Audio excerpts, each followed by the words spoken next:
Sebelum Perang Tabuk, kaum muslimin menghadapi cobaan berat, musim panas yang terik, panen yang hampir tiba, dan persediaan logistik yang sangat terbatas. Namun para sahabat Nabi menunjukkan keimanan mereka dengan pengorbanan luar biasa. Abdurrahman bin Auf menyumbang 2000 dirham. Utsman bin Affan memberi dinar dan 100 ekor kuda. Umar bin Khattab menyerahkan setengah dari hartanya.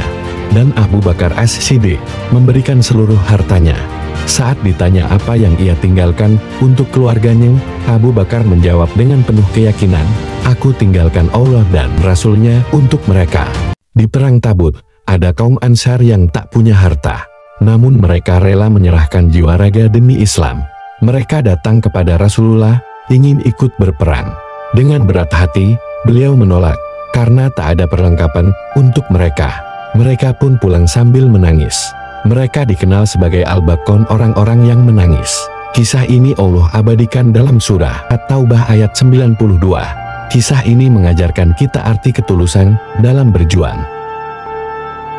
Nyaris bersamaan dengan persiapan kaum muslimin menuju Tabuk, sekelompok orang munafik membangun sebuah masjid yang dikenal dengan Masjid Dairar. Mereka mengklaim masjid itu untuk orang miskin, orang sakit, dan yang tak punya tempat berteduh. Namun, tujuan sebenarnya adalah untuk menyaingi Masjid Quba dan bermaksud menarik jamaah darinya agar murtad dan kembali memeluk agama terdahulu. Bahkan, mereka mengundang Nabi Muhammad agar salat di sana, supaya tampak mendapat restu beliau. Tetapi Nabi menunda, karena sibuk mempersiapkan Perang Tabuk. Pada bulan Rajab tahun 9 Hijriah, Rasulullah mempersiapkan ekspedisi terbesar dalam sejarah Islam. Muhammad bin Maslamah ditunjuk sebagai wali Madinah, sementara pasukan besar berkumpul, 10.000 berkuda dan 15.000 penunggang unta. Bendera-bendera dibagikan kepada para pemimpin, menandakan awal perjalanan panjang. Perjalanan 500 mil menuju perbatasan Syam menjadi ujian berat bagi pasukan. Cuaca panas terik dan kekurangan air membuat mereka dijuluki Jaisul Usrah, pasukan dalam kesulitan. Namun, tekad mereka tak tergoyahkan. Keputusan strategis diambil. Ali bin Abi Thalib ditugaskan menjaga keluarga Nabi di Madinah.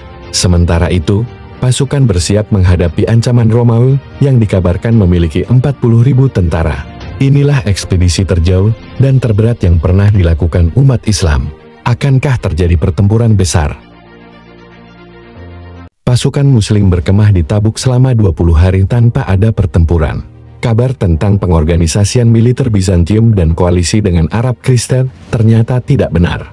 Tidak ada tanda-tanda pasukan Romawi di sekitar wilayah itu. Namun, informasi yang sampai ke Madinah tidak sepenuhnya keliru. Saat kaum Muslim bersiap menuju Tabuk, Kaisar Heraklius memang membawa pasukannya ke Suriah. Ia mengadakan pertemuan dengan para pemimpin lokal, namun tidak ada rencana invasi ke Madinah. Sayangnya, parade militer Romawi di Yerusalem disalahartikan oleh informan dan pedagang sebagai tanda ancaman. Kecurigaan itu wajar, karena sebelumnya kaum muslimin pernah berhadapan langsung dengan Romawi di Perang Mu'tah. Apakah ini akhir dari Perang Tabuk, atau justru awal strategi baru?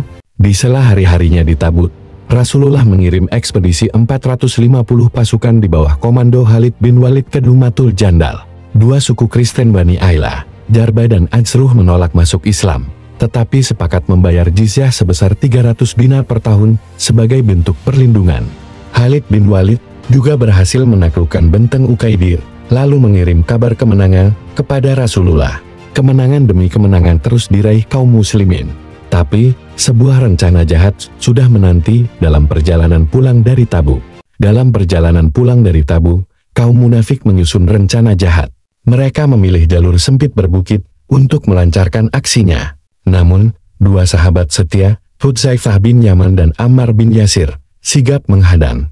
Dengan keberanian, Hudzaifah berhasil menghalau mereka dan menyelamatkan rombongan. Sejak saat itu, Hudzaifah dikenal sebagai pemegang rahasia besar Rasulullah, karena beliau mengetahui siapa saja para munafik di Madinah.